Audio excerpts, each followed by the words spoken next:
믿는 사람답게 살아가는 것은 정말 중요한 것 같습니다. 어쩌면 그것이 우리의 믿음의 증거가 될 것인데 오늘 말씀을 통해 다시 한 번 더 성도답게 살아가는 삶을 결단하고 고백할 수 있는 저와 여러분 될 수 있기를 소망합니다.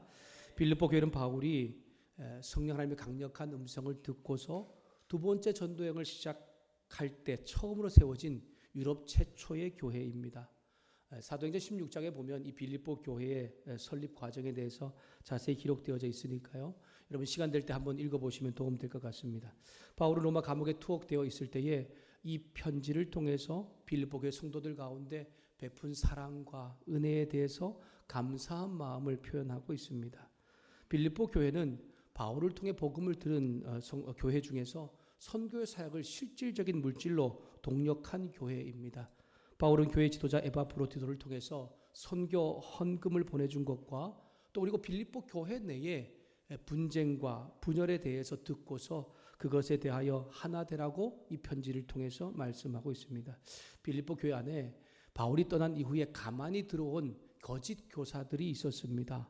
그들이 잘못된 복음을 전하고 또 잘못된 성경의 가르침을 전함으로 인해서 예수님 믿는 사람들을 고난과 박해를 받게 할 뿐 아니라 또한 정말 어려움 당하게 하고 있는 것들에 대해서 이야기하면서 고난과 박해 가운데에도 믿음 가운데 굳건히 서라고 이 편지를 통해 이야기하고 있는 것입니다. 바울은 빌립보 교회 온 에바브로디를 통해서 교회 안에 여러 가지 정말 문제가 있는데 그 중에 교회가 그 분열되고 있는 문제, 쪼개지는 문제를 굉장히 심각한 문제로 생각하였습니다. 왜냐하면 교회 내 서로서로의 분쟁 때문에 믿지 않는 사람들에게 예수님의 복음 전하는 것이 방해가 되고 있었기 때문입니다. 여러분 어느 대형교회에서 원로 목사님과 새로 청빙된 담임 목사님과 갈등으로 문제가 생겼습니다. 하루아침에 같이 예배를 드리던 성도들이 어떤 사람은 원로 목사님 편에 어떤 사람은 담임 목사님 편에 서서 서로 물러나라고 막 싸우는 것입니다.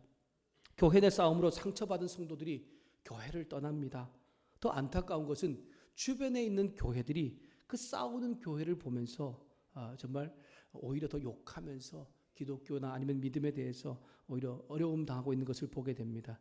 예수님의 복음을 전하는데 교회 안에서의 분쟁은 전혀 도움이 되지 않는 일이고 이 일이 지금 빌립보 교회 가운데 일어나고 있는 것입니다.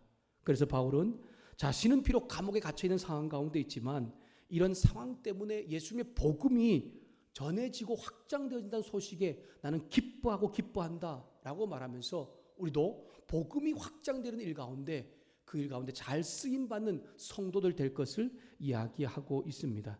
1장 18절 말씀을 제가 읽도록 하겠습니다. 1장 18절 말씀입니다. 그러면 무엇이냐?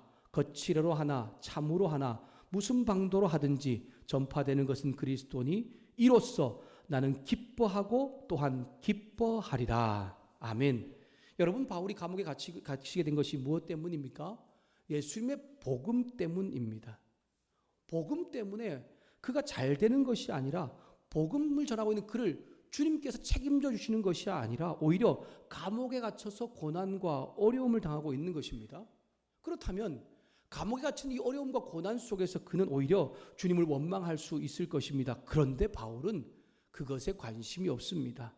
그는 자신의 지금 현재 처한 상황이나 아니면 어떤 어려움이 고난이 그에 집중되어 있는 것이 아니라 오히려 예수의 복음 전파에만 모든 것이 집중되어서 그는 기뻐하고 기뻐한다라고 말하고 있는 것입니다. 바울의 손은 오직 복음 전하는 일이었기에 감옥에 갇히는 고난과 또한 심지어 죽는 것조차 또한 절망할 이유가 되지 않음을 이야기합니다. 빌립보 교인들 가운데 그래서 자신의 이 복음 전파 사역 가운데 함께 동력함에 대해서 감사할 뿐 아니라 또한 고난과 힘겨움 가운데도 복음을 계속해서 잘 확장시키는 그들 가운데 정말 그들을 위해서 기도하고 있음에 대해서 이야기하면서 계속해서 복음에 합당한 삶을 통하여 예수 그리스도의 복음이 전파될 수 있게 해달라고 오늘 우리 가운데 권면하고 있는 것입니다. 그래서 27절 상반절 시작 말씀에 이렇게 이야기합니다. 오직 너희는 그리스도의 복음에 합당하게 생활하라. 아멘. 여러분 우리도 다시 한번 이 말씀을 읽어보도록 하겠습니다. 여러분 자신들이 한번 이런 믿음의 결단하는 고백을 가지면서 함께 이 27절 상반절 말씀을 같이 읽겠습니다. 시작. 오직 너희는 그리스도의 복음에 합당하게 생활하라. 아멘. 바울은 예수님 복음을 경험한 이후에 삶의 철학과 목표는 오직 예수님의 유익한 뿐임을 고백합니다. 사나 죽으나 주님이 정말 존귀하게 되고 유익하게 된다면 자기는 정말 어떻게 되어도 상관없다라고 이야기합니다. 다른 말로 표현하면 예수님의 복음에 합당한 삶을 통해서 전해지는 일이라면 정말 그 모든 다른 어떤 것보다 자신은 최고의 기쁨이다라고 말하고 있는 것입니다. 여기에 복음에 합당하게 생활하라라고 하는 이 말씀, 생활하라는 단어는 시민이 되다, 시민답게 살아라라는 뜻입니다. 여러분, 시민은 자신을 이익을 위해서 혼자 생활하는 사람이 아니죠. 시민은 공동체의 이익을 위해서 자신의 능력을 발휘하여서 살아가는 사람입니다. 시민으로 산다는 것은 시민으로서 누릴 특별한 권리와 또한 특권이 있지만 더 나아가서는 의무와 책임을 자신의 삶 가운데 행하는 것이 시민답게 사는 것입니다. 당시 빌립보는 로마의 식민지 아래에 있었습니다. 그곳에 사는 사람들은 로마의 법에 따라서 생활할 때에 불이익을 당하지 않고 어려움을 당하지 않을 수 있죠. 그럼 복음에 합당하게 생활하라는 것은 예수님의 복음에 알맞은 생활 방식으로 살라는 것입니다. 예수 믿는 사람, 예수님을 복음을 받아들인 사람은 하나님 나라 백성, 하나님의 시민 되었습니다. 그렇다면 하나님의 시민답게, 하나님 백성답게 살 것을 이야기하고 있는 것이죠. 저와 여러분은 대한민국 국민입니다. 대한민국 국민은 이 나라의 법과 질서를 지키며 살아가야 합니다. 나라의 정한 법과 질서를 지키지 않는 것은 국민답게 사는 것이 아니죠. 이 나라의 법과 질서를 지킬 뿐 아니라 예수님을 믿음으로 하나님 나라 백성 된 사람이라면 하나님의 말씀을 지키며 살아가는 것이 바로 하나님 나라의 시민답게 사는 것이라는 것을 바울은 이야기하고 있고, 그리고 그 일을 통해서 예수 그리스도의 복음이 확장된다는 것을 말하고 있습니다. 대한민국에는 법이 있습니다. 국민으로서 그 법을 알고 잘 지킬 때에 우리는 국민답게 사는 것이죠. 그렇다면 하나님 나라의 시민답게 살 수 있는 방법은 우리가 하나님께서 말씀하신 법을 알고서 그 법을 지켜갈 때에 하나님 나라의 시민답게 살 수가 있겠죠. 사실 모든 성경은 하나님 말씀은 하나님 나라의 시민답게 사는 것을 우리 가운데 가르쳐주고 깨닫게 하고 있기 때문에 말씀을 전체를 통해서 우리가 다 함께 살펴보아야 하지만, 특별히 오늘 빌립보 교회 성도들과 오늘 우리에게 말씀하고 있는 하나님 나라의 시민답게 살 수 있는 방법을 우리 가운데 27절 하반절부터 2장 4절까지 세 가지로 구체적으로 우리 가운데 이야기하고 있습니다. 예수 믿는 성도답게 사는 것을 우리 가운데 이야기하면서 그 믿음의 성도답게 살 때에 하나님 나라의 복음이 확장될 뿐 아니라 하나님 주신 큰 기쁨과 행복과 약속된 복들을 누릴 수 있음에 대하여 이야기하고 있는 것입니다. 바울이 말하는 하나님 나라의 시민답게 사는 모습으로 첫 번째는 성도와 성도가 복음으로 하나 되는 것입니다. 27절 말씀을 제가 다시 한 번 더 읽도록 하겠습니다. 27절 말씀입니다. 오직 너희는 그리스도의 복음에 합당하게 생활하라. 이는 내가 너희에게 가보나 떠나 있으나 너희가 한 마음으로 서서 한 뜻으로 복음의 신앙을 위하여 협력하는 것과. 아멘. 마음과 뜻은 일반적으로 영과 영혼을 의미합니다. 다른 말로 표현하면 우리의 모든 것을 의미하죠. 우리의 몸뿐만 아니라 우리의 힘과 능력, 모든 것을 의미합니다. 그 모든 것을 다하여서 하나 되는데, 하나 되는 근본이 어디에서 시작됩니까? 예수님의 복음 안에서라는 것입니다. 여기 협력하여라는 단어는 하나의 목적을 가진 모임을 의미합니다. 하나의 어떤 목적을 가지고서 모여서 함께 힘을 합치는 것을 말하는 것인데요. 예를 들면 운동 경기를 하기 위해서 어떤 모임을 하는 것과 동일한 것입니다.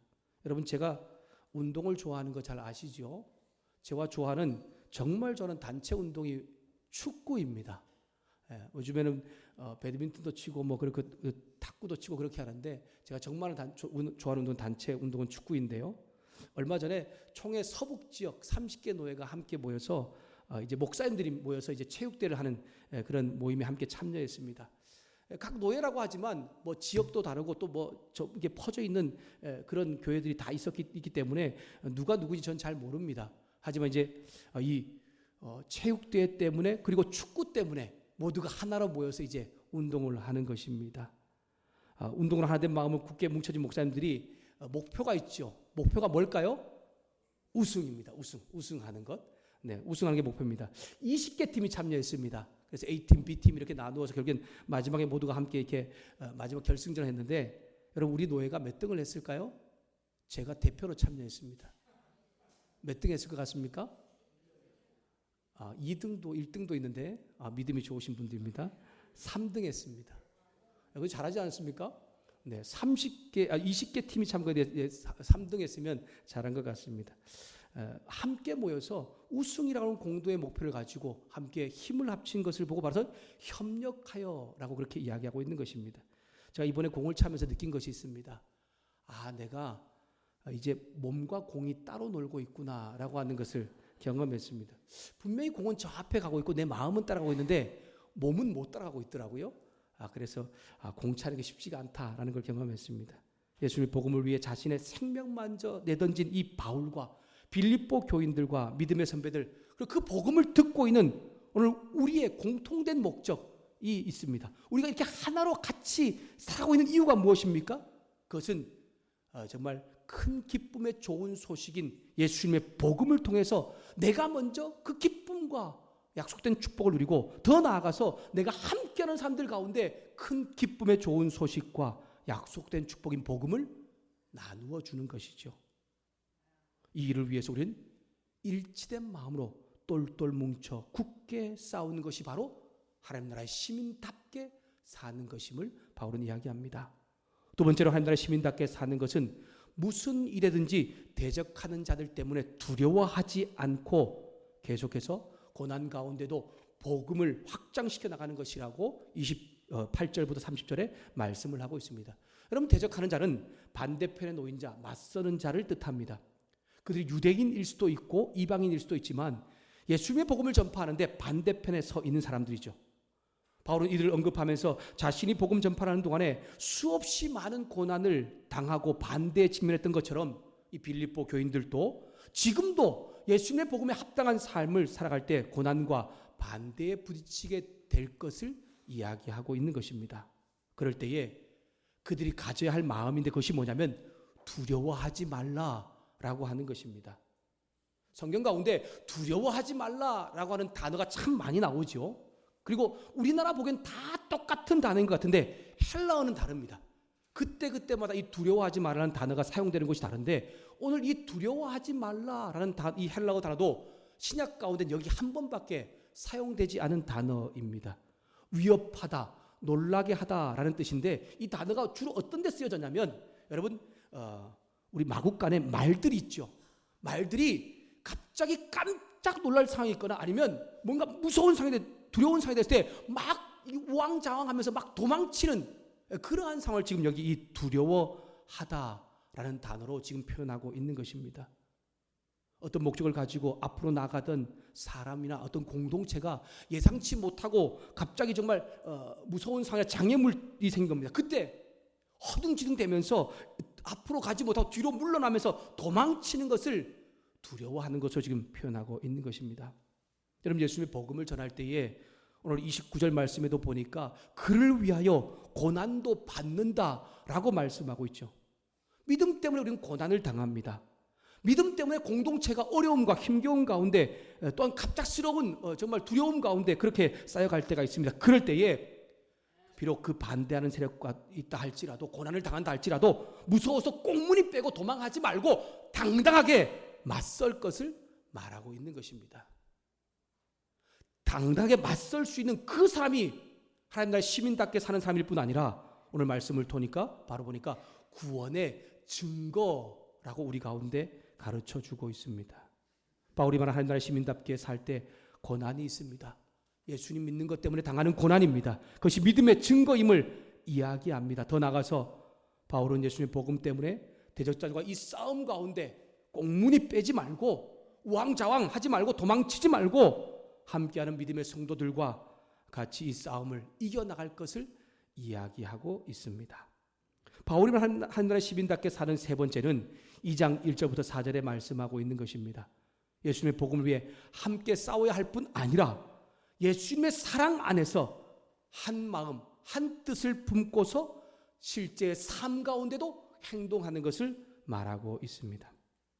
빌립보 교회 성도의 문제를 아주 오늘 구체적으로 우리가 2장 1절부터 4절에 말씀하고 있죠. 반대로 보면 이렇게 쉽게 알 수 있습니다. 예수님의 사랑 안에서 한 뜻, 한 마음이 되지 못한 성도들의 모습이 있습니다. 주님의 사랑으로 연합하지 못하고 성도들 간에 교회 안에서 내가 헌신하고 봉사한다고 말하면서 다툼과 허영이 있습니다. 자신을 과대평가하고 다른 사람을 비난하고 깔보는 사람이 있습니다. 자기에게 유익이 되는 일은 목숨을 걸지만 다른 사람은 전혀 돌보지 않는 행동을 서슴지 않는 그러한 삶을 살고 있는 것을 이야기하고 있고, 그 대표적인 인물 2명을 실제 이름을 언급하고 있습니다. 4장 2절 말씀에 보면 유오디아와 순두계라는 인물입니다.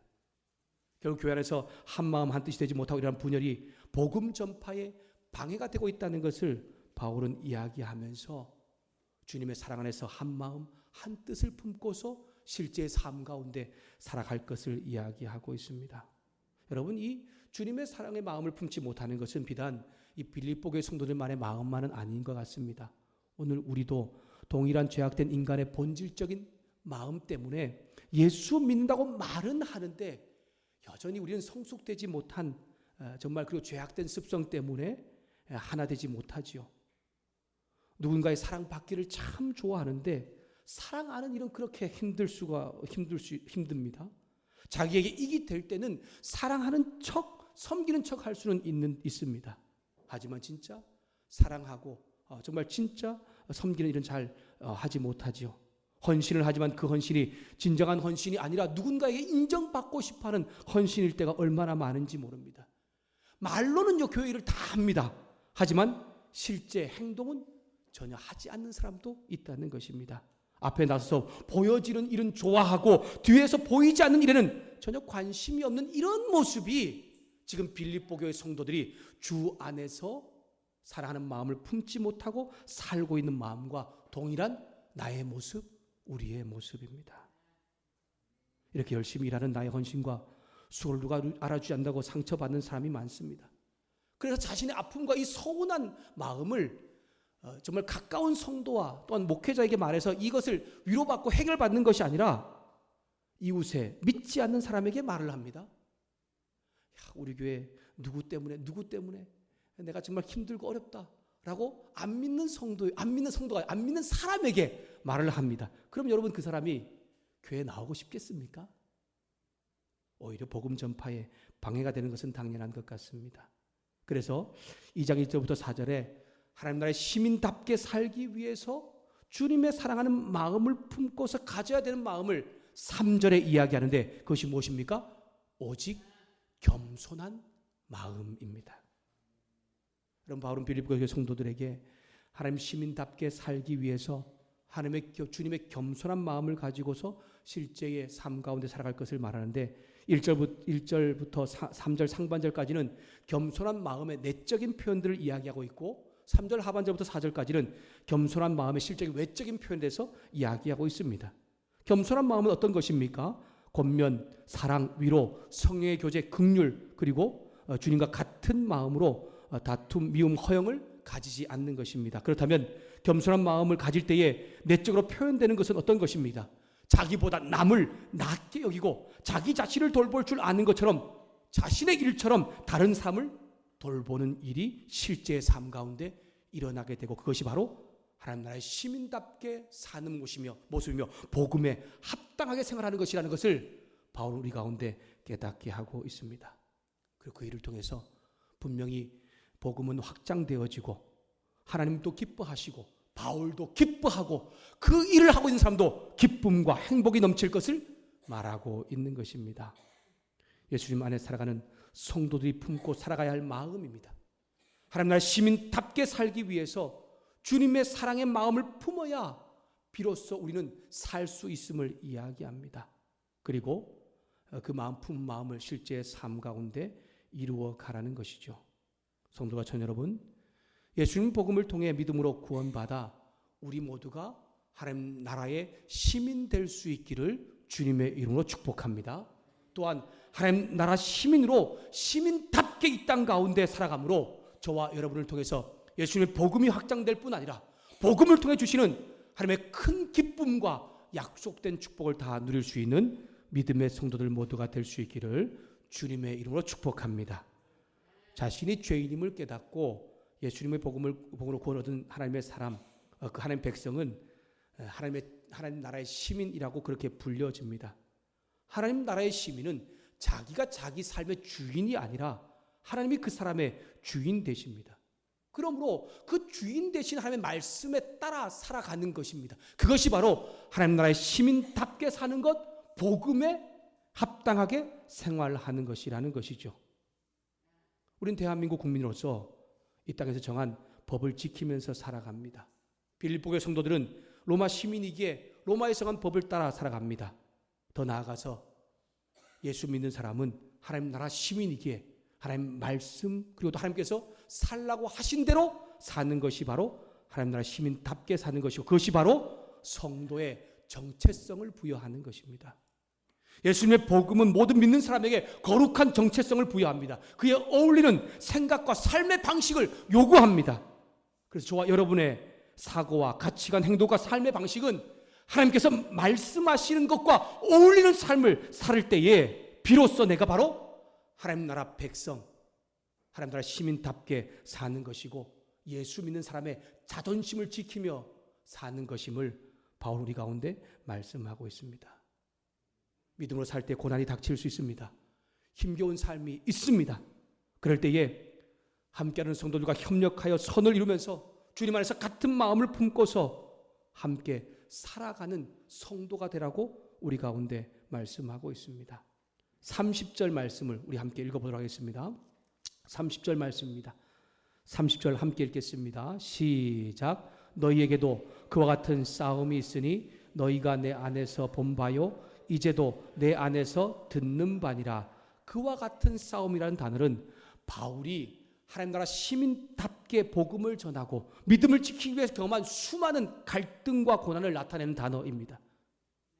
다메섹 도상에서 예수님을 만난 이후에 바울은 이방인의 사도로 부름받았고 줄기차게 예수님의 복음을 전하고 믿음을 지키기 위해서 수고하였고 수많은 고난을 당했고 또한 대적들과 싸웠고 그로 인해서 죽을 고비를 여러 번 넘겼습니다.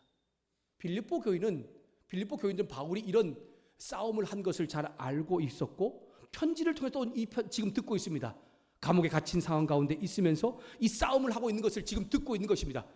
바울은 그래서 더 담대하게 빌립보 교인들 가운데도 복음에 합당한 생활을 하기 위해서 싸움을 주저하지 말라고, 멈추지 말라고, 두려워하지 말라고 말씀하고 있는 것입니다.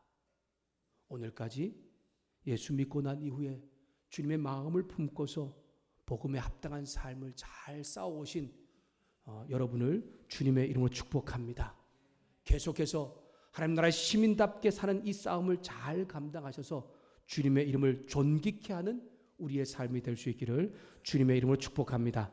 마지막 하나님의 시민답게 사는 것은 주님과 같은 사랑의 마음을 품고서 모든 성도와 성도, 공동체와 공동체가 하나 되어 살아가는 것임을 기억하면서 그 일을 잘 감당할 수 있는 저와 여러분 될 수 있기를 주님의 이름으로 부탁합니다. 현재는 교회와 사회 내 분열과 다툼이 많아서 하나 되는 것이 참 쉽지가 않습니다. 그러나 하나 될 수 있는 방법은 오직 하나죠. 주님 마음을 품고서 겸손한 마음으로 실제의 삶 가운데 주님께서 말씀하신 대로 사는 것입니다. 하나님 말해 주시는 권면, 사랑의 위로, 성령이 주시는 교제, 그리고 긍휼과 자비의 마음을 품게 될 때에 다른 사람을 나보다 낮게 여기게 되고 다른 사람을 나처럼 사랑하고 섬기며 돌볼 수 있는 놀라운 기적 같은 역사가 우리의 삶 가운데 실제로 나타나게 되는 것입니다. 성도가 전 여러분, 우리 속에 높아지려고 하는 마음, 투기와 경쟁의 마음, 다른 사람을 배려하지 못하는 허영과 교만의 마음이 있습니다. 그 마음에 나를 구원하신 주님의 마음을 품을 수 있기를 소망합니다. 주님의 사랑의 마음을 품고서 주님께서 말씀하신 대로 하나님 나라의 시민답게 이 땅 가운데 살 때에 저와 여러분을 통해서 우리가 거하는 곳에 큰 기쁨의 좋은 소식인 복음이 확장될 뿐 아니라 우리도 큰 기쁨의 좋은 소식을 통한 하나님의 참 기쁨과 행복을 누리고 약속된 축복을 다 누릴 수 있는 믿음의 성도들과 청년들 될 수 있기를 주님의 이름으로 축복합니다. 말씀을 마무리하겠습니다. 어제 제가 요즘에 대신방하고 있는데 어제 안디옥 사목장을 신방했습니다. 예. 오전에 두 가정을 하고 이제 성철형제 결혼식을 마치고 이제 또 결혼식 마친 다음에 마지막 이제 목자 되시는 최명숙 권사님과 이상미 집사님 신방을 또 함께 했습니다. 아침에 신방을 했기 때문에 결혼식 하러 갈 때에 제가 운전하는 봉고차에 또 같이 함께 이 목장 식구들도 그리고 또 여러분들도 같이 함께 탔습니다. 근데 제가 이 마지막 이 목장 신방을 하는데 그 함께한 참여한 사람도 같이 함께 다 신방에 참여하게 된 것입니다. 그래서 8명이 함께 정말 이제 마지막 신방하는 곳에 참여했습니다. 요즘에 신명기 말씀으로 신방을 하고 있는데 말씀을 나누면서 그 신명기 중에 10계명 말씀을 함께 나누었습니다. 하나님을 믿는 사람은 그 이름에 걸맞는 정말 삶을 살아야 되는 것과 또 그리고 이웃 사랑이 실제 삶 가운데 이루어져야 된다는 것을 나누고 축복기도 하고 저는 주일 준비를 하러 이제 교회를 왔죠. 근데 신방 갔던 권사님 댁에서 저녁 식사를 하라고 전화가 왔어요. 신방을 마치고 난 다음에도 집에 안 가고 그곳에 함께 모여서 교제를 하고 있더라고요. 어떤 분은 밥과 찌개를 하고 또 어떤 분은 또 반찬을 준비하는 것입니다. 식사를 함께 하고 나니까 뒤이어서 또 어떤 분은 또 설거지를 하고 있는 그 모습을 보면서 저는 이제 교회로 돌아왔습니다. 교회 돌아오면서 배가 너무 불러서 이 주변을 한 2바퀴 정도 이렇게 돌면서 제가 생각해 보았습니다. 야, 정말 하나님 나라의 모습이 바로 이런 모습이 아닌가. 믿음 안에서 정말 모이는 하나님 나라의 천국의 모습이 이렇게 서로가 다르지만 함께 섬기면서 함께 기뻐하고 즐거워하면서 나아가는 모습이 아닌가라고 생각하면서 이 모습이 바로 하나님 나라 시민다운 모습이라는 그러한 생각을 했습니다. 사랑하는 성도 여러분, 우리 청년 여러분, 저와 여러분이 옆에 있는 형제 자매, 옆에 있는 성도, 또 함께하는 목장과 우리 교회 공동체 모두가 이런 정말 하나님 나라의 시민다운 모습이 나타날 수 있기를 주님의 이름으로 부탁합니다. 하나님은 저와 여러분을 예수님의 복음으로 구원해 주셨고 우리에게 원하는 것은 믿음으로 하나님 나라 시민답게 살기를 원하십니다. 하나님 나라 시민답게 사는 우리의 모습을 통해서 큰 기쁨의 좋은 소식인 예수님의 복음이 확장되어지기를 원하시고 또한 그 일을 감당하는 성도의 삶 가운데 큰 기쁨과 약속된 축복이 이루어지기를 원하는 것이 하나님이십니다. 내가 살아가는 삶의 현장이 있습니다. 어떤 사람은 학생으로서 학교에 있을 수 있고 어떤 사람은 직장에 있을 수 있고 어떤 사람은 또 여러 공동체 가운데 있을 수 있습니다. 그곳 가운데서 하나님께서 오늘 말씀하신 하나님 나라의 시민답게 사는 이 말씀을 삶 가운데 잘 이루어감으로 인하여서 저와 여러분이 있는 그곳에서 큰 기쁨의 좋은 소식인 복음이 확장되어지고 저와 여러분도 큰 기쁨의 좋은 소식을 경험하는 사람으로서의 약속된 축복을 다 누릴 수 있는 믿음의 청년들과 믿음의 성도들 될 수 있기를 주님의 이름으로 축복합니다. 들은 말씀 기억하면서 함께 이 시간에 함께 이 찬양을 불렀으면 좋겠습니다. 말씀을 생각하니 이 찬양이 함께 생각이 나더라고요. 우리가 믿음으로 살려고 하지만 믿음으로 사는 것이 결코 그렇게 쉽지가 않습니다. 얼마나 힘겹고 어려운 삶인지 모릅니다. 그래서 때로 넘어지고 낭망할 때도 있습니다. 그러나 우리가 정말 믿음으로 살기로 하나님 나라 시민답게 살기로 결단하고 나갈 때에 우리와 함께 하시는 주님께서 우리에게 힘과 능력을 주시고 또 당신의 뜻을 우리 가운데 보이셔서 더 잘 살 수 있게 만들 수